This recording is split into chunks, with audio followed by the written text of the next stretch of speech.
Cézanne, vous connaissez, l'un des plus grands peintres de tous les temps, l'un des plus grands peintres français. Eh bien, Cézanne, il peut nous apprendre à vivre. C'est ça que je vous propose de découvrir dans cet épisode de dialogue. Parce que Cézanne, il nous réconcilie avec la splendeur du monde. Cézanne, il nous apprend à trouver notre place sur la terre. Il nous apprend à sentir le mouvement de l'air, le mouvement des saisons, la splendeur de la lumière. De manière encore plus profonde, Cézanne, il met en question toutes les préconceptions de son temps pour ouvrir un nouveau monde. Et en ce sens, le travail de Cézanne, c'est à la fois un travail de peinture, mais c'est aussi un travail spirituel, un travail, on pourrait même dire un peu, travail philosophique, puisqu'il nous aide à mieux voir le monde et à questionner beaucoup de préjugés qu'on peut avoir, qui fait qu'on est un peu blasé d'être un être humain. Donc ça donne une sorte de joie immense. Alors je vous parle de Cézanne parce que c'est un moment très important. Une très grande exposition est organisée à Aix-en-Provence, qui vient d'ouvrir jusqu'au 14 octobre. Alors, c'est une exposition très importante. Ça fait presque 10 ans qu'on n'avait pas eu en France une exposition qui rassemble autant de chefs-d'œuvre. Et puis, c'est une histoire bouleversante. Parce que, alors, Cézanne, qui était un homme un peu pris par son travail et un peu taciturne, était de son temps pas du tout compris. On le sait aujourd'hui, les impressionnistes de leur époque, on se moquait un peu d'eux, et Cézanne était un peu méprisé de son temps. On ne comprenait pas cette quête profonde dans la peinture, d'essayer de toucher à une vérité d'existence, à éclairer le sens de la vie dans la peinture. Et sa demeure, le Jade Bouffant, a été perdue, pas restée dans la famille, et personne s'en est trop intéressé. Et là, la ville d'Aix l'a racheté, va en faire un musée, et l'exposition est là pour célébrer ce lieu. C'est très émouvant parce que Cézanne revient chez lui, au fond. On se rend compte, on lui rend honneur, mais aussi on rend honneur à la poésie, on rend honneur à ceux qui travaillent à célébrer la vie, la splendeur de l'existence. Donc il y a quelque chose là d'extraordinaire qui a lieu dans ce retour. Et du coup, beaucoup d'œuvres de Cézanne, puisque voilà, la France s'y est pas du tout intéressée, se retrouve dans le monde entier, ont été vendus ailleurs. Et là, beaucoup de chefs-d'œuvre reviennent là, dans la ville où a vécu Cézanne. En plus, Cézanne, à un moment, il est venu à Paris, parce qu'il fallait faire carrière à Paris, mais très vite, il voulait revenir dans son pays, dans le pays d'Aix, et voir les tableaux dans ce pays, vous allez voir, c'est bouleversant, parce qu'on se rend compte que les tableaux sont liés à cet endroit du monde. Alors, pour essayer d'explorer la radicalité de l'œuvre de Cézanne, j'ai demandé à mon ami Adrien France-Lanor, qui est membre de la Société Cézanne, en plus d'être philosophe, professeur de philosophie en classe de Cagnes, de nous parler de Cézanne, de nous montrer cette dimension de Cézanne. Et d'essayer, voilà, c'est un peu le défi que je vous propose dans ce dialogue, d'essayer de sortir des idées habituelles qu'on a quand on regarde une œuvre d'art, parce que c'est un peu triste souvent, je trouve, quand je vais dans les musées, les gens ont l'impression que c'est juste une expérience, voilà, j'aime pas, ça me fait plaisir, ça me fait pas plaisir, et de voir peut-être que la peinture, ça nous aide à vivre, voilà ce que je dis depuis, c'est une manière d'apprendre à vivre, à éclairer le monde, c'est un acte très, très fort, mais comme la musique, comme la danse, comme tout au fond. Voilà ce que je vous propose de faire. C'est sur Dialogue et vous allez voir, c'est passionnant. Bonjour Adrien. Bonjour. S'ouvre à Aix une grande exposition Cézanne. Ça fait de nombreuses années qu'il n'y a pas eu d'exposition Cézanne. Pourquoi Cézanne, c'est si important ? Alors effectivement, c'est une grande exposition de rang international à Aix-en-Provence. Et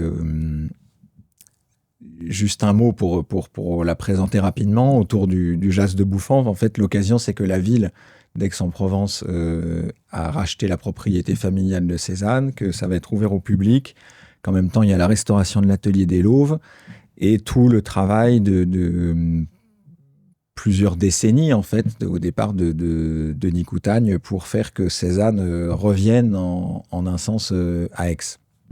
Et cette exposition, Cézanne Jas de Bouffan, est un peu l'aboutissement de ce travail et les retrouvailles, le retour, l'odyssée, comme dira le colloque en septembre, de Cézanne à Aix-en-Provence.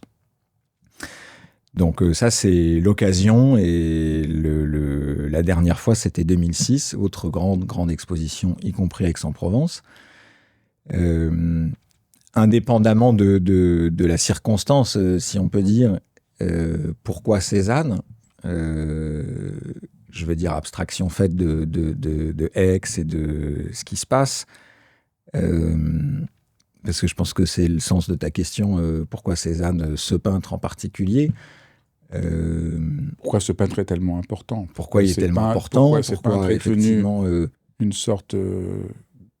Oui, comme disait Picasso, le père de l'art moderne, et pourquoi finalement une exposition Cézanne à Aix-en-Provence devient un événement mondial en soi, pour la peinture, pour les gens qui regardent la peinture, et même, ça c'est ma conviction, pour les êtres humains en général. Je crois que ce serait ça qu'il faudrait réussir à dire, et très simplement, alors pourquoi Cézanne ? Donc le père de l'art moderne, oui, si on comprend ça pas de manière trop technique, ça veut dire que c'est un moment où la peinture, à la fin du 19e siècle, est sortie de l'univers académique et d'une peinture, au fond, devenue morte, avec plusieurs étapes, Courbet, et puis l'impressionnisme, la peinture en plein air, l'éclaircissement, les couleurs vives, la place de la sensation directement, de peindre plutôt ce qu'on sent qu'un paysage, objectivement, et puis donc là, on voit déjà se préparer une place nouvelle de l'être humain, puisque s'il s'agit de peindre le sentiment du paysage plus que le paysage à proprement parler, on voit que c'est pas qu'une question picturale, technique, d'éclaircissement des couleurs et des nouveaux tubes qui permettaient de peindre en plein air, et du fait qu'il y a une révolution de la couleur avec l'impressionnisme. Il y a une révolution aussi, en fait, de la relation entre l'être humain et la peinture, et de la place de l'être humain. Et Cézanne, prenant appui sur ça, à la fois sur Courbet, à la fois sur les impressionnistes qui étaient ses amis, et Pissarro dont il a été proche, Monet qu'il admirait beaucoup, et en même temps sur les maîtres du Louvre, c'est une des originalités, Cézanne pousse cette révolution au bout, au point que, d'une certaine manière, ça correspond à un nouvel âge humain de l'image, si tu veux. C'est-à-dire que si on prend l'histoire humaine, l'image est toujours le lieu d'apparition de la relation entre l'être humain et le monde. Comment l'être humain se situe, comment l'être humain pense le monde, comment... je dis l'image en général, l'œuvre plastique en général, c'est-à-dire le temple grec, c'est un certain type, là, le temple grec et le vase grec, et l'image dit une certaine relation entre les êtres humains et le monde. Ensuite, c'est pas pour être exhaustif, mais Ravenne, tu vois, la mosaïque Ravenne, c'est une autre époque de l'image, c'est une autre époque de la relation de l'être humain et du monde. La Renaissance, à nouveau, se rejoue. C'est-à-dire que chaque fois avec l'œuvre d'art, il ne s'agit pas de choses circonscrites comme ça, un domaine culturel fermé. C'est vraiment, l'enjeu est la manière dont les êtres humains se formulent le monde, comment le monde leur apparaît, comment il se situe dans le monde, comment, etc. Et donc, par exemple, avec la Renaissance, on voit bien que l'être humain se situe comme le centre. Dans le monde chrétien antérieur, il était une créature dont Dieu était le centre. Donc, on a tout un univers iconographique ou plastique qui est défini par rapport à ça.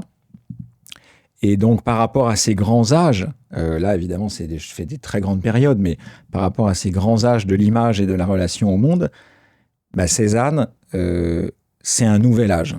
C'est un nouvel âge. Ça ne veut pas dire qu'il est le seul. Encore une fois, il y a d'autres qui ont préparé cette révolution, comme Monet, comme Manet, comme Courbet, etc. Mais chez Cézanne, ça prend vraiment une forme tellement aboutie qu'on peut dire, et c'est pour ça qu'il a engendré tellement de possibilités au XXe siècle et pour l'art moderne du XXe siècle, quelles que soient les directions, d'une certaine manière. C'est un nouvel âge figuré de la relation de l'être humain au monde, de la configuration du monde, de la place que nous y avons. Et c'est pour ça que je trouve que c'est si important d'aller voir ça comme une actualité brûlante, en fait. Si on pense, par exemple, à la relation à la nature, à ce qu'on appelle la nature, à ce qui s'est appelé à partir d'une certaine époque la nature, etc.,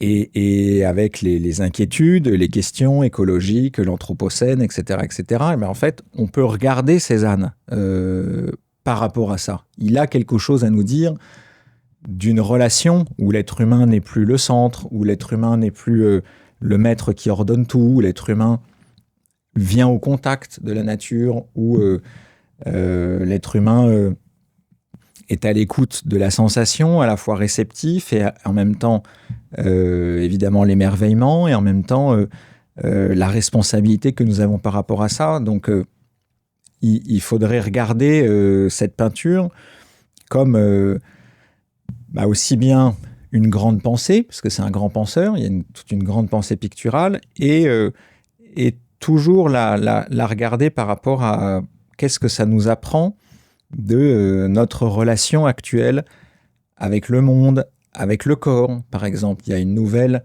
manière de figurer le corps, que ce soit dans les portraits, que ce soit dans les baigneuses, par exemple. Il y a 2 tableaux extraordinaires de baigneuses dans cette exposition, le tableau de Chicago, le tableau de Copenhague, et puis il y a une aquarelle merveilleuse d'un baigneur, petite aquarelle, qui nous réincarne d'une certaine manière, qui ouvre un possible en dehors d'un certain monde, d'un certain rapport au corps qui a prévalu pendant la chrétienté de manière générale, si tu veux.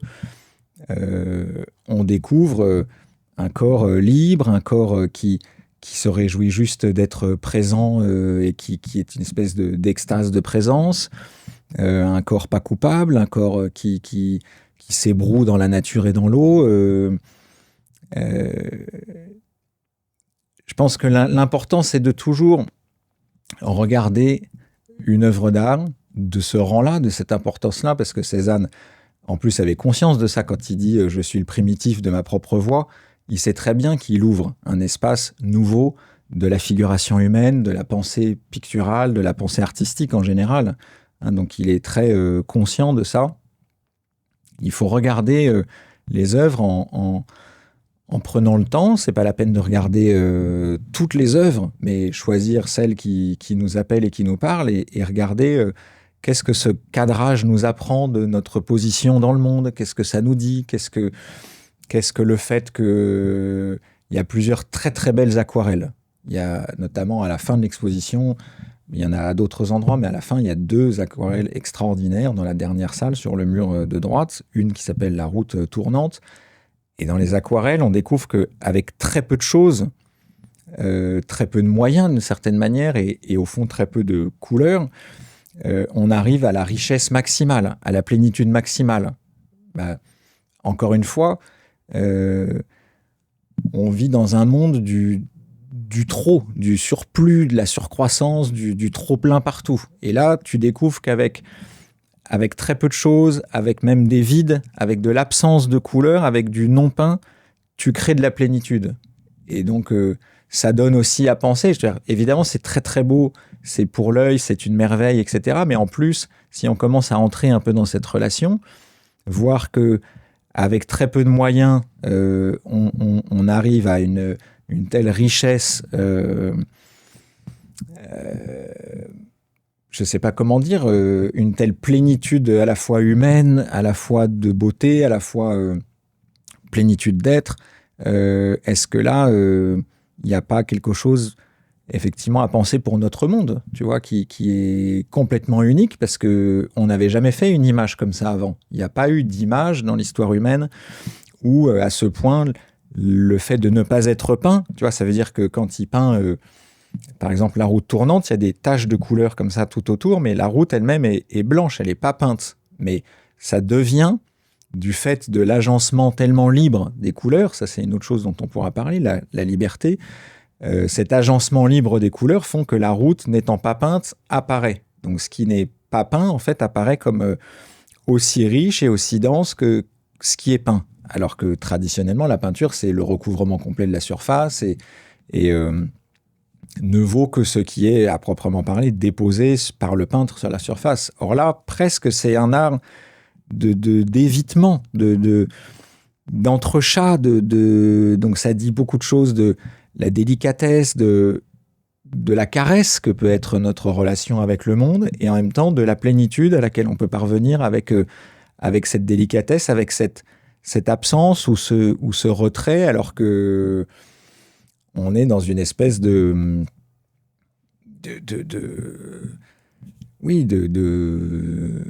surdémence pour essayer d'arriver à une présence qu'en fait on nous fait défaut d'une certaine manière. Tu vois, on a cette tension dans un monde où le plus ne nous comble jamais. Et là, une aquarelle de Cézanne, c'est que le défaut, mais évidemment, c'est pas un défaut comme un manquement, mais c'est la pudeur crée la plénitude. Donc, il y a énormément de pistes à ouvrir. Mais on va les reprendre parce que c'était un peu dense. Donc, une des choses que tu as mentionné, c'est le corps. Donc, il y a un changement du rapport au corps. Est-ce que tu veux bien montrer comment était le corps dans la peinture avant Cézanne et qu'est-ce qu'on peut regarder dans un tableau de Cézanne? Donc, encore une fois, le corps est l'image comme lieu d'une relation et d'une pensée. Et ne pas se dire ah tiens c'est juste une image et donc moi je dis souvent la difficulté c'est que la critique de la raison pure de Kant, tu vois, ça fait 600 pages à lire et si tu les as pas lues, tu sais que tu les as pas lues et ça demande un travail. Une aquarelle de Cézanne, c'est pas moins dense que la critique de la raison pure, sauf que tu peux avoir l'illusion de l'avoir vue parce que tu as passé 15 secondes devant. Or, les enjeux sont un peu les mêmes. Donc d'abord, prendre le temps de se placer. Et très simplement, se placer, regarder librement, laisser son regard sur tous les endroits de la surface qu'on regarde, etc. S'agissant du corps, le corps est figuré, tu vois, même on peut dire depuis Lascaux, en gros, tu vois, le corps des bisons, le corps de la Seine du Puy. Très énigmatique, Seine du Puy, là, on a du mal à savoir exactement ce qui se joue, mais le corps dans l'art cycladique, tu vois, cette présence d'un corps d'une nudité complète et en même temps offerte à la terre, au ciel, on ne sait pas exactement, mais là, on commence à voir une espèce d'excellence formelle et cette pudeur, cette nudité et ce rayonnement. Le corps grec, tu vois, l'art grec, là, qui est vraiment un art d'un corps présent sur terre, au soleil, et un corps qui se sait mortel, et etc., etc. Et puis après, le corps, alors évidemment, dans la peinture chrétienne, où là, c'est devenu en plus le lieu par excellence de la réflexion chrétienne sur le corps, et le corps de la résurrection, et à la fois le corps mortel, tu vois, si le corps de Grunewald à Colmar, le retable... ce corps de pourriture, ce corps de douleur, ce corps vert, et ce corps qui va ressusciter, c'est une certaine relation au corps qui nous montre un chemin. Donc là, ce que tu montres, c'est que le rapport au corps a changé selon les époques. C'est pas le même corps. Absolument. C'est pas le même corps qu'il y a chez les cycladiques, chez les Grecs, au Moyen-Âge, et c'est ça qui vaut la peine de... Absolument, de voir, et cette nouvelle expérience du corps, cette nouvelle relation de l'être humain au corps, elle se lit et elle se pense à travers notamment la peinture. C'est vraiment le lieu privilégié, la peinture, puisque la peinture, c'est une matière, c'est un lieu par excellence de ça. C'est surprenant pour beaucoup de gens, parce qu'on a tendance à croire que le rapport qu'on a au corps, tout le monde avait le même rapport au corps. Donc c'est important de rappeler que la peinture nous montre qu'il n'en est rien. Le rapport au corps est toujours médiatisé par un savoir, une culture. Une culture, des représentations que, comme on dit volontiers, c'est une construction, et ça veut dire une construction d'énormément de paramètres, à la fois sociaux, à la fois spirituels, théologiques, plein de choses. Tu vois bien que le corps, la naissance du corps humain, mortel, ce corps de finitude et de terrestre, dans Masaccio, à la chapelle Brancacci, ça on voit, Adam et Ève chassés du paradis. Tout le monde peut aller regarder ça sur Internet. C'est plus un corps idéalisé, c'est plus un corps, au fond, qui est vu à la lumière de sa résurrection. Là, c'est un corps dont on sait qu'il est mortel et qui pèse, etc. Donc, il y a la Renaissance rejoue et réinaugure une autre période du corps. Chez Giotto, c'est pas les mêmes corps que dans la peinture Alors, qu'est-ce qui se passe avec antérieure. Cézanne de radicalement Et ce qui se passe avec Cézanne, d'une certaine manière, c'est que vraiment, on sort et complètement de la relation, disons, de l'héritage chrétien avec le péché larvé du corps quand même fautif, et du fait que le corps a à renaître en tant que corps de lumière après la mort.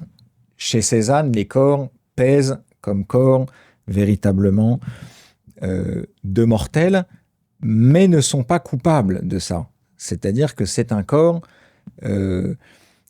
rayonnant de présence, c'est un corps qui rayonne d'être au monde et qui presque se réjouit d'être au monde. Si tu veux, les baigneuses, il y a quelque chose comme vraiment cette réjouissance d'être simplement là. C'est très étonnant comme peinture parce que ça n'est pas érotique. Il y a eu de la peinture érotique ou de la peinture à connotation érotique. À toutes les époques, il y a des très très beaux corps érotiques chez Poussin, il y a des très beaux corps érotiques au XVIIIe siècle, il y a eu à toutes les époques, il y a eu du corps érotique qui venait comme contrebalancer, si tu veux, le corps coupable, etc. Il y a toujours eu ça. Mais alors là, c'est pas le corps qui serait érotique parce qu'il est nu ou qui échappe, c'est la condition du corps humain qui est figurée dans ces baigneurs et ces baigneuses. Un corps d'extase, un corps de ce que je dis de se réjouir d'être présent ici, sur Terre, au monde. Tu vois, et ça, tu le vois dans le mouvement, dans la liberté des figures, dans leur agencement, dans le fait qu'elles ne font rien d'autre qu'être présentes. Ça, c'est très étonnant. Les baigneuses, d'abord, elles se baignent pas forcément, c'est très rare qu'elles se baignent, elles sont juste présentes. Et elles sont présentes dans un espace qui fait corps avec elles.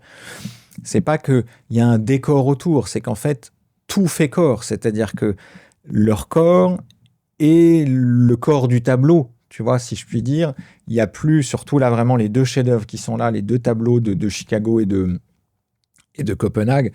On voit très bien que c'est pas qu'il y a un fond et qu'il y aurait un décor, une nature, etc. C'est que c'est des corps de couleurs dans un monde de couleurs et que c'est la couleur qui unifie tout ça. Et que quand je dis le corps, c'est pas que le corps figuré, en fait, chez Cézanne. C'est-à-dire que la place de la couleur, et là, on revient à ta question de tout début. C'est-à-dire que la place que la couleur a chez Cézanne comme étant le lieu même de la peinture, et non pas le dessin d'abord, ou etc., le fait que ce soit la couleur et par la couleur seule que cet homme travaille, ça veut dire une fidélité absolue à la sensation et à ce qu'on voit, et en même temps, ça veut dire que toute sa peinture sollicite notre corps d'une manière complètement nouvelle. Et ça, tu le vois tout au long de l'exposition, même quand il n'y a pas de baigneuse ou de baigneur, tu vois. C'est-à-dire que la place de la couleur Je suis sûr que les gens percevront ça ou le perçoivent et sans savoir parfois se le formuler. Pourquoi cette peinture a cette présence? Pourquoi ça nous touche de manière aussi directe? Parce qu'en fait, il y a une qualité d'incarnation par la couleur qui fait que un fruit, tu vois, une pomme, a une intensité de corps aussi grande que un grand baigneur et la montagne est aussi un corps, un arbre est un corps. En fait, tout est corps par le corps même de la couleur, qui est en fait le corps de la peinture. Et c'est pour ça que c'est une fondation complètement inouïe. Pour rappeler, pour qu'on comprenne bien, dans la peinture ancienne, il y avait l'idée que le dessin, étant la conception mentale, était plus importante, que la couleur étant du côté du corps, elle vient après, on colore après, mais le dessin, qui est la conception, est première. Donc là, ce que tu montres avec Cézanne, quand il redonne l'importance à la couleur, c'est qu'il surmonte la séparation entre le corps et l'esprit. Il les voit unitairement sans hiérarchie, et que la couleur, elle est immédiate, elle nous touche immédiatement. Et donc, ce qu'il recherche, c'est qu'il n'y a pas besoin de la médiation du mental et des concepts pour avoir rapport au monde, mais il y a une immédiateté. Et c'est ça. Et donc, quand il peint le corps de la femme, comme tu dis, mais tout est corps chez lui, parce que tout est dans cette sensation plus directe. Oui, c'est même... Alors, c'est ce que tu dis, c'est-à-dire il y a cette tension depuis toujours, enfin, en Europe, hein, c'est pas vrai en Extrême-Orient, ça c'est lié à l'histoire métaphysique de l'Europe et presque l'histoire philosophique. La preuve que la peinture est aussi un grand sujet de pensée. Dès Aristote, c'est marqué que le dessin est du côté de l'esprit, de l'intellect, de l'intelligible, si tu veux, c'est la forme intelligible, donc qui prédomine, et la couleur est le sensible et sensuel. Et l'histoire de la peinture s'est jouée dans cette tension-là. Alors, il y a eu des moments où il y a une espèce de contestation du primat du dessin, si tu veux, du primat de l'intelligible. C'est les Vénitiens, Bellini, Titien, Tintoret qui faisait d'ailleurs l'admiration inconditionnelle de Cézanne, et alors même qu'il n'en a jamais vu en vrai, et que, enfin, à part au Louvre, mais il n'a pas été à Venise, je voulais dire. Il a vu que là se passait quelque chose d'inédit. Mais néanmoins, même chez les Vénitiens, tu sens que la couleur, ou Giorgione, etc., la tempête, cette architecture des verts très très belle, la couleur lutte par rapport au dessin, ou essaye de... Ce qui se passe avec Cézanne, c'est que l'apprentissage auprès des impressionnistes, c'est que on va peindre ce qu'on voit.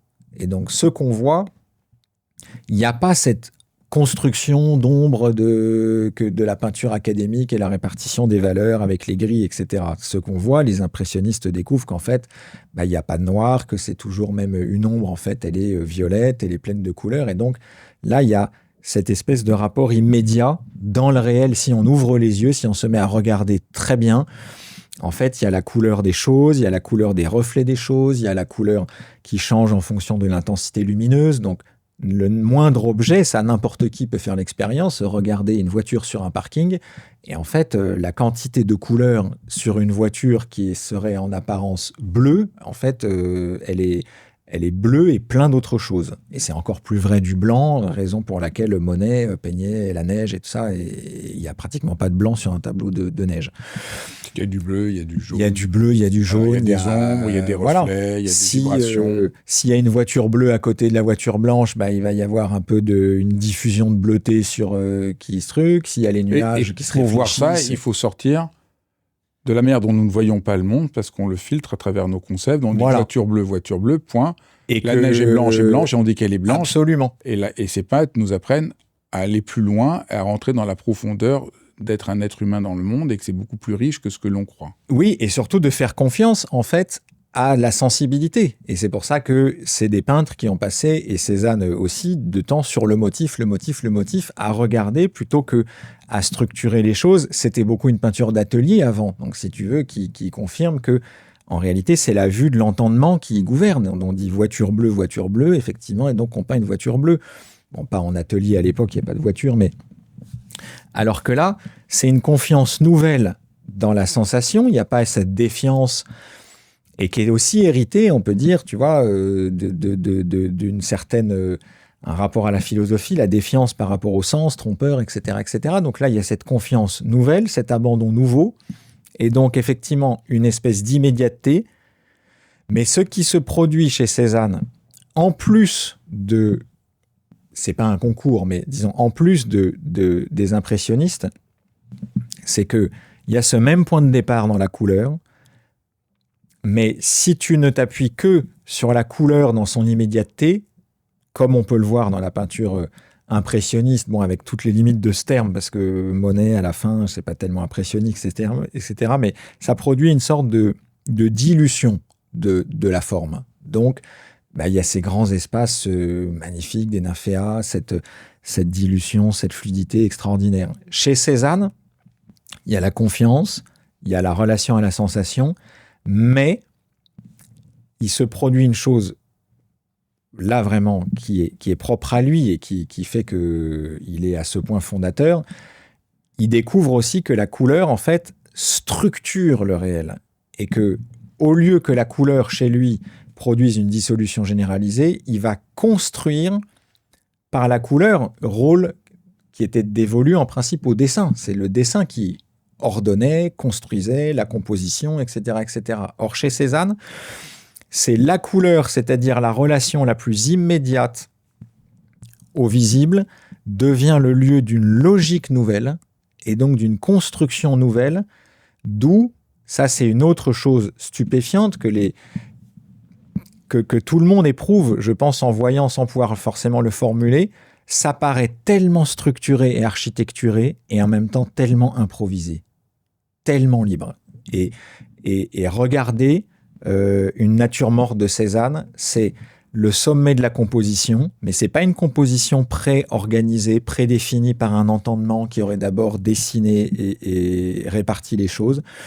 C'est une composition qui s'invente, qui prend la liberté dans le chef-d'œuvre, là, La nature morte de Los Angeles, avec l'assiette de cerise et l'assiette de pêche. Les deux assiettes sur la même table ne sont pas du tout peintes de la même façon. Il y en a une qui est penchée, l'autre qui est comme ça, une pêche qui sort.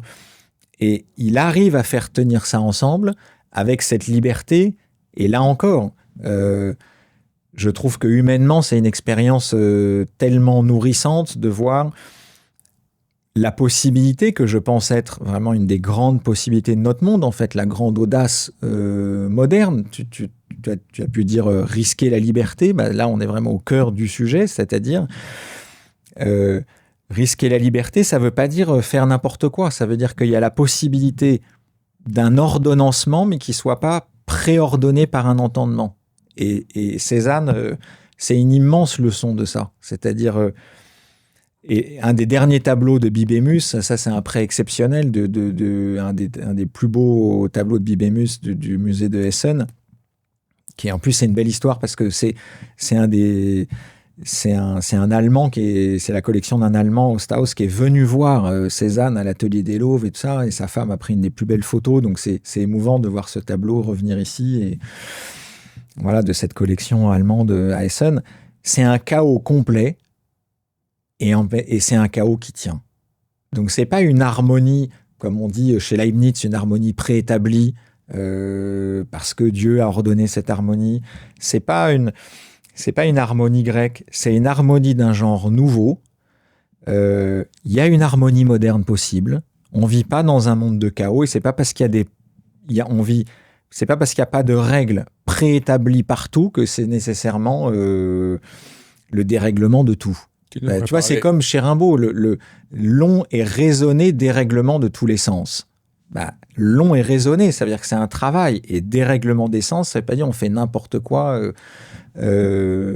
Chez Cézanne, d'une certaine manière, il y a pareil. Quand il dit logique des sensations colorantes ou colorées, il y a ce travail, mais d'une logique qui s'invente, alors que, disons, l'humanité européenne, en tout cas, a vécu jusque-là dans des logiques préétablies d'une certaine manière et notamment fondées par la transcendance de Dieu, etc. Alors que là, il s'agit de découvrir une logique qui s'invente du fait que nous sommes présents au monde. Et ça, pour moi, c'est un bouleversement sans précédent. Disons ça, c'est voilà. En un mot, pourquoi il faut aller voir cette exposition, si je puis dire. Mais bon, après, là, ça touche des choses tellement importantes, tellement intimes, mais en même temps, je crois, tellement importantes pour penser notre monde et pour avoir un autre rapport qu'une espèce de désolation un peu plate. Et c'est aussi, voilà, une exposition Cézanne de cette ampleur, c'est montrer les possibles en réserve dans notre monde. Donc c'est aussi un espoir fou de voir ça. Alors si on fait ce que j'essaie de montrer là, sur la structure du tableau qui n'est pas prédéterminée, Oui. sur l'expérience de la liberté, pour qu'on voit à quel point ça nous touche tous, c'est justement le problème politique que nous avons dans tous nos pays. C'est que voilà, tout le monde parle, il n'y a plus de fondement, tout fout le camp. Voilà.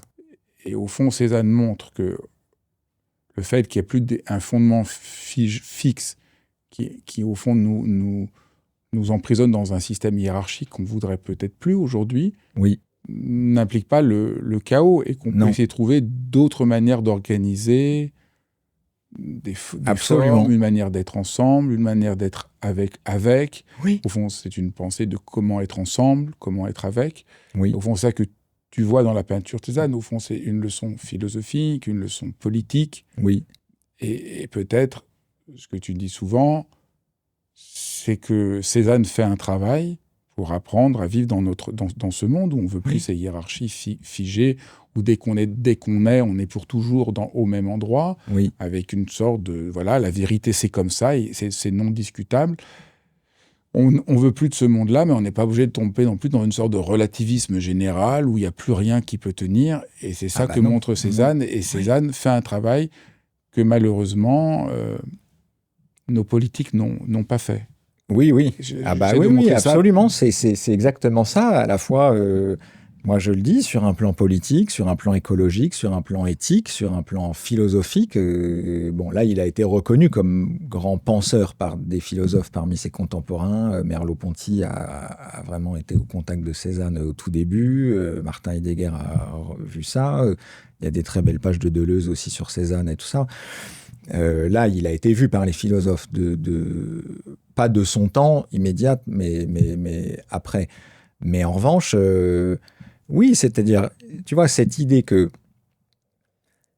ça a l'air effectivement chaotique, puisque les tables basculent, puisque les assiettes ne sont pas dans le même ordre, d'un point de vue comme ça très extérieur, un peu scolaire, on dit, oh là là, mais on appelle ça les déformations cézanniennes, etc., etc. Comment se fait-il parfois il peint sur une table, il y a un bord de table, et puis il y a un torchon blanc qui descend pratiquement comme une Sainte Victoire, et le bord de table reprend, et il y a un décalage de 10 cm. Donc il ose faire des choses comme ça. Mais en fait, c'est pas arbitraire, c'est pas c'est pas capricieux, c'est parce que justement, la logique, et c'est pour ça que c'est pas du relativisme, et il voyait ça comme ça, donc on respecte sa petite subjectivité, c'est que c'est la logique stricte de l'image et de la couleur qui l'amène à faire ça. Donc c'est d'une vérité telle que la peinture, comme il dit, je vous dois la vérité en peinture et je vous la dirai, c'est-à-dire c'est demander à la peinture qu'elle soit un instrument de connaissance. Donc c'est pas du tout le relativisme d'une subjectivité un peu hypersensible. Ah là là, le petit Cézanne, il était très émotif. Enfin, d'ailleurs, on sait, le grand Cézanne, il était aussi très émotif, mais c'est pas ça, c'est pas comme ça. C'est que la logique picturale stricte, c'est ça l'énigme cézannienne, c'est qu'il est d'une fidélité absolue à ce qu'il voit, donc la perception, il passe un temps fou à regarder, et en même temps, en voyant, il transforme ça en logique picturale. Donc c'est absolument un tableau, ce qu'on a sous les yeux. Il faut... c'est figuratif, mais c'est absolument un tableau, et la logique picturale dans laquelle il nous insère est d'une vérité inédite. Et donc, effectivement, c'est pas du tout un relativisme arbitraire, et c'est pas non plus un chaos. C'est-à-dire que il faut prendre le temps de voir comment chaque touche a créé par sa relation avec toutes les autres, parce qu'en fait, Cézanne, c'est toujours un tout. Un tableau de Cézanne, c'est d'abord un tout. Ça aussi, c'est tout à fait étonnant parmi. Ça, on peut dire que, d'une certaine manière, il l'a appris des classiques. Comme il allait au Louvre, il voit chez Poussin, etc. On pense. Mais avant, le tout, il était pensé. On ordonne le tout avec le dessin, etc. Chez Cézanne, ce qui est incroyable, c'est que c'est un tout, mais un tout qui part de chaque touche de couleur, tu vois. et de cette fidélité d'abord à la touche de couleur individuelle. C'est ça qui est tellement bouleversant. Et cette relation nouvelle de l'unité à la totalité, si tu veux, tu peux la penser politiquement, tu peux la penser éthiquement, tu peux la penser sur tous les plans. Effectivement, c'est montrer qu'il n'y a pas besoin de règles prédéfinies nécessairement, et l'absence de règles prédéfinies ne veut pas dire qu'il n'y a pas de règles. Il y a une autre fidélité possible, une invention et une réinvention constante. Tu vois, Matisse disait que chaque fois qu'il y a un tableau de Cézanne quelque part, il va le voir parce que c'est toujours un événement. C'est-à-dire, on ne sait pas comment dans celui-ci, alors que d'une certaine manière, les motifs, c'est toujours les mêmes. C'est une table, il y a un pichet, il y a un pot en grès, il y a, tu vois, les natures mortes, il y a des pommes. De temps en temps, il y a une fois des cerises. Donc, c'est pour ça, allez-y, là, c'est la fois où il y a une nature morte avec des cerises tellement belles. Voilà, un peu des pêches, la montagne Sainte-Victoire, c'est très peu, en fait. S'il y a zéro imagination chez Cézanne, c'est toujours les mêmes motifs. Et avec toujours ces mêmes motifs, il réinvente tout à chaque fois. Tu ne sais pas comment, cette fois-ci, le torchon, la pêche, l'assiette, tu vois, ça va se renouveler. Et donc, on pourrait effectivement penser, à partir de là, notre relation au monde, notre relation à la règle, notre relation à tout ce qui structure, parce qu'encore une fois, c'est d'une puissance de structuration absolument inédite dans l'humanité. C'est pas le caprice d'une sensibilité chromatique qui s'abandonne, disons. Tu as parlé aussi tout à l'heure de l'importance du rapport à la nature. Oui. Qu'est-ce que ça ouvre? Quel est le rapport à la nature avant Cézanne? Et qu'est-ce que Cézanne nous aide à percevoir, à vivre, à comprendre de la nature? Ça, c'est vraiment, ça, c'est une immense question. Ça, c'est un jour, j'aimerais y arriver. Je pensais cette année, je pensais que je devais faire une conférence. On avait organisé ça sur Cézanne et la nature, et j'ai annulé parce que je me suis senti. J'ai revu la montagne Sainte-Victoire de Bâle. Et là, je me suis dit, bon, t'es pas du tout prêt, il va falloir beaucoup d'années de travail. Donc, je peux pas répondre comme ça. D'abord, nature, c'est très complexe. Tu vois, nature, chez les Grecs, ça se dit pas comme ça se pense pas comme ça. La nature dans le monde chrétien, là, c'est le sommet du paradoxe. La nature s'appelle la création. Donc nous, on oppose, et l'héritage grec, c'est qu'on oppose ce qui est naturel et ce qui est créé. Or, dans le monde chrétien, la nature est créée, c'est la création. Donc là, c'est tout un autre rapport. Et d'une certaine manière, la nature, au sens de le système régi par la causalité, c'est-à-dire la nature, en fait, inventée par les physiciens modernes, Galilée, Newton, etc., ça date de l'époque de Kant, si tu veux. Donc, à nouveau, ça, c'est encore... Là, il y a un énorme travail à faire sur ce qu'on veut dire nature, et puis cette nature, ce dehors, ce plein air que les peintres, effectivement, vont découvrir. Courbet s'aventure un peu là-dedans et ose dire, tu vois, que ce soit plus une nature simplement allégorique ou symbolique, et qu'une source est une source, et etc., etc. Donc, pour préciser, pendant longtemps, les représentations nature dans l'histoire de l'art étaient là soit comme décor, le plus souvent. Oui. Il y a la nature, mais ce qui compte, c'est les personnages et l'histoire qui est racontée. Oui. Ou alors, comme tu l'as dit, c'est allégorique d'autre chose, ça parle d'autre chose. Mais la présence des arbres, de l'eau, des montagnes, c'est assez tardivement dans l'histoire de l'Occident qu'on s'ouvre à ça. Oui. Même si c'est par étapes, hein, bien sûr. Tu vois bien que, en gros, Giorgione, la nature commence à être autre chose que juste un décor vraiment extérieur. Mais voilà. Et donc, avec Cézanne, là, ce qui se passe, de manière avec un peu les impressionnistes, mais chez Cézanne, se radicalise la présence de la nature comme présence. Et tu le disais tout à l'heure, les baigneuses ne sont plus dans un décor. Non. Les baigneuses ne sont pas posées, même dans une très belle nature. Oui. Mais les baigneuses sont faites de la nature. Il n'y a pas la séparation entre l'être humain et la nature. Non. Et c'est ça qui est tout à fait stupéfiant. Au début, les gens sont peut-être un peu déconcertés quand on voit les baigneuses. Oui. Parce qu'elles semblent se dissoudre, se fondre, être en rapport. Les arbres.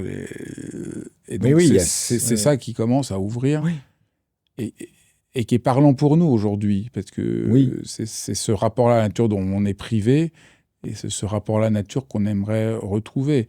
De plus, juste être... Évidemment, on ne parle pas de posséder, détruire, contrôler la nature, mais même d'être en surplomb, on regarde la nature, voilà, il y a moi, puis il y a la nature que je regarde. Absolument. Mais on a le plaisir, des fois, de sentir qu'on est la nature, qu'on marche dans la nature, et on se fond en elle. Et c'est cette expérience-là que Cézanne nomme et fait apparaître. Oui, c'est très bien dit. Et tu vois, il n'y a pas du tout chez Cézanne une espèce de fantasme de nature originelle, parce qu'à un moment, quand la nature commence à apparaître, il y a un peu toutes les mythes de...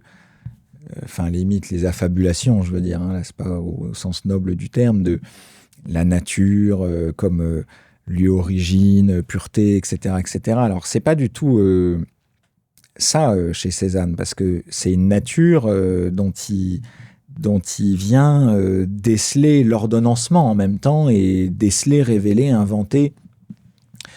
C'est une nature avec laquelle, comme effectivement tu disais, on disait les baigneuses font corps.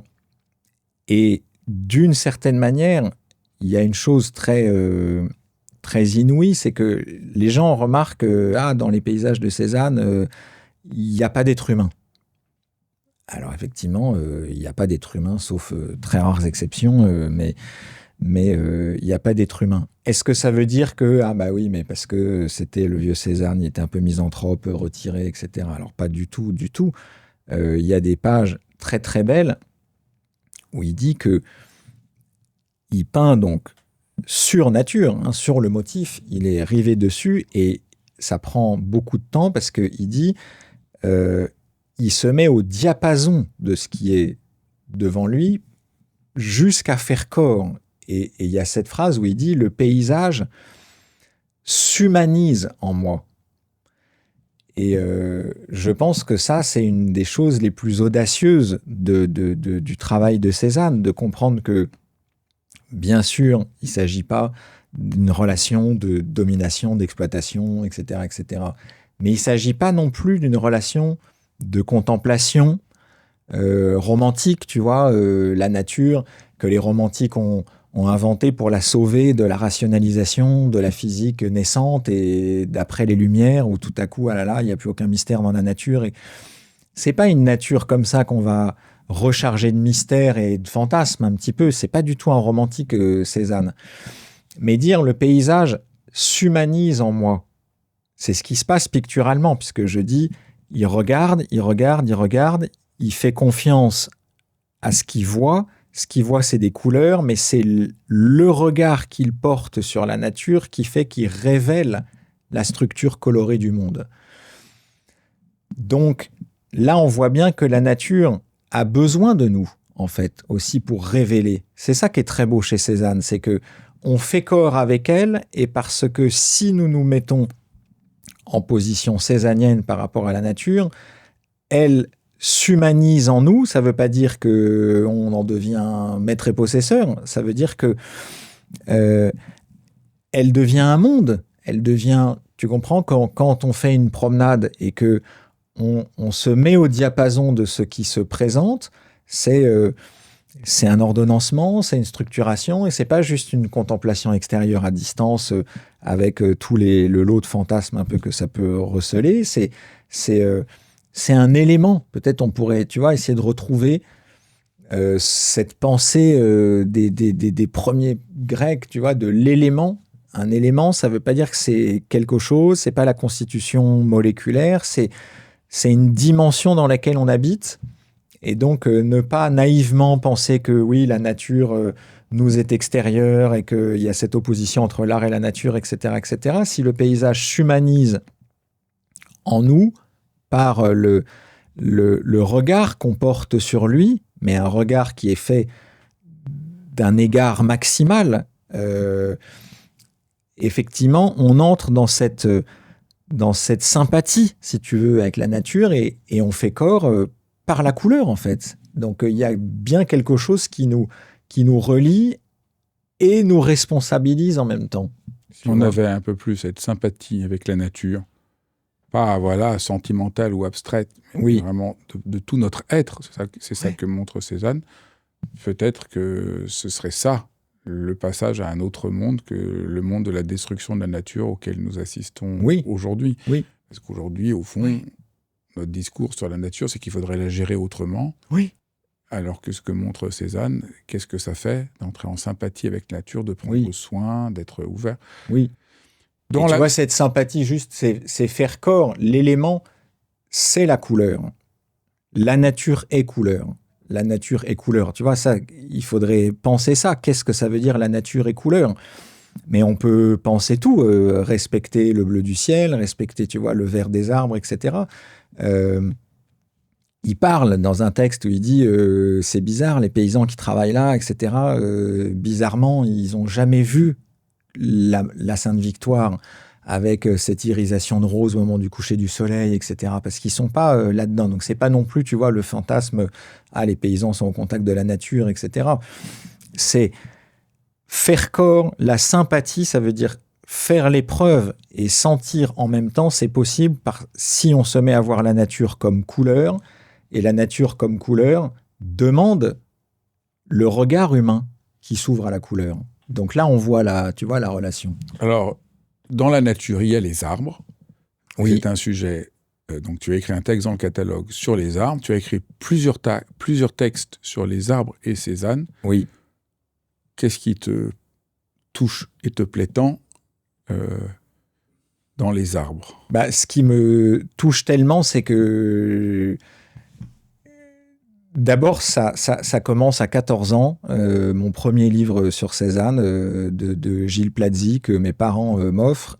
Et là, je m'en souviens comme si c'était hier, ce tableau, marronnier en hiver au jas de Bouffant, où il y a une espèce de réseau de branches noires qui couvre la surface. Et derrière ce réseau, tu vois la Sainte-Victoire. Derrière ce réseau, tu vois apparaître un peu la ferme du jas de Bouffant, le jas. En plus, c'est beau que je parle de ça parce que ce tableau n'est pas à l'exposition, c'est un des tableaux majeurs, mais il n'a pas été prêté, non pas que il est à Minneapolis, ce tableau, mais en fait, il avait voyagé déjà longuement, notamment à l'exposition de Londres, etc. Et donc, le musée de Minneapolis ne l'a pas ressorti parce qu'il était déjà longtemps absent du musée. Donc, mais une des idées magnifiques de Denis Coutagne, de Bruno Elie, qui ont organisé l'exposition, c'est de l'avoir mis en reproduction en format immense dans l'escalier, dans l'exposition, quand on passe de la reconstitution du salon du jas de Bouffant, du Cézanne très jeune, à Cézanne d'une plus grande maturité, etc. Et donc, finalement, il est absent, mais il est présent comme ça.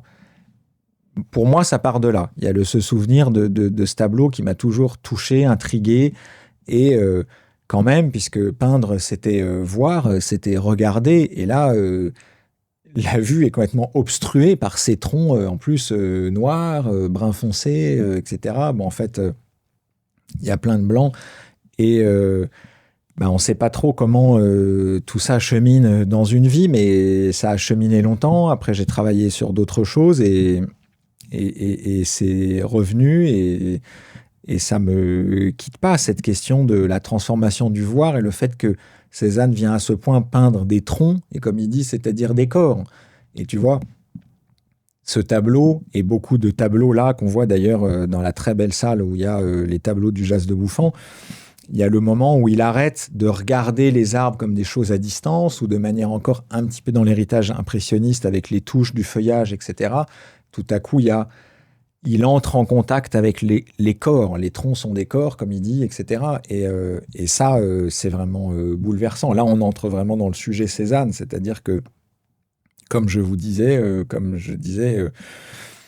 regarder Cézanne, ça se demande un investissement du corps, de notre corps, dans le corps du tableau, par le corps de la couleur. Tout ça, c'est vraiment très, très athlétique. Donc ça, c'était la première chose. Tout à coup, ces corps qui remplacent une visibilité habituelle, du lointain, etc. Et la deuxième chose que je trouve si belle, c'est les arabesques, hein. C'est-à-dire la manière dont Cézanne a peint les branches dénudées avec des mouvements magnifiques en tous sens. Alors dans ce tableau de Minneapolis, mais là dans plein d'autres tableaux. Et ça correspond à ce que je disais, c'est-à-dire, je trouve ce miracle d'une structure libre. C'est à la fois complètement structuré et complètement inventif. Et en plus, il n'invente rien. C'est-à-dire, quand on a pu retrouver les motifs de départ, quand les gens qui ont vu au tout début les paysages, John Riewald, par exemple, les photos qu'on a, ou Venturi, ils ont des photos qui datent des années 20-30 et qu'ils ont prises sur le motif. Tu retrouves les marronniers, les branches. Cézanne n'a inventé aucune branche. Simplement, il les a révélés comme arabesques. Tu comprends? Et c'est ça, à nouveau, voilà la relation à la nature, voilà notre responsabilité. On a à assumer le corps du monde comme couleur, le corps de la nature et du monde, et on a à révéler l'arabesque des choses, l'arabesque libre, l'arabesque vivante qui demande que notre présence, qui demande que notre regard. Et voilà, tu vois, c'est pas une contemplation esthétique, hein, c'est vraiment, je trouve que c'est inépuisable. Là, il y a plusieurs tableaux très beaux, il y a une aquarelle très belle où il y a vraiment un arbre comme ça qui est devant, ça c'est une des aquarelles très belles, mais avec une telle ivresse de branches mais ivresse structurée et structurante. Tu comprends? C'est ça, c'est toujours cette étonnante unité de la liberté et de l'ordonnancement, et un ordonnancement qui se fait et que en plus Cézanne n'invente pas, mais révèle grâce à l'intensité de son regard et la responsabilité qu'il prend d'abriter ça. Donc voilà, les arbres, et puis bon, c'est un motif pictural très important.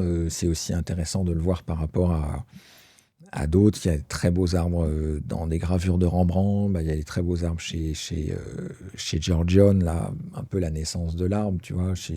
Chez Pérugin, il y a des très beaux arbres. C'est picturalement, l'arbre, c'est aussi un moment où, même dans des périodes très définies, très réglementées de l'histoire de la peinture, ça a souvent été le lieu d'audace, de liberté. Donc c'est aussi ça qui me plaît. Chez Cézanne, ça a atteint un niveau de liberté, d'audace complètement inédit. Voilà, pour l'arbre. Eh bien, merci infiniment. J'espère que ça donnera envie à tous ceux qui nous écoutent d'aller voir l'exposition et d'avoir un rapport, voilà, pas juste esthétique à l'œuvre, mais de sentir à quel point elle nous aide à vivre. Merci beaucoup. Merci Fabrice, merci beaucoup.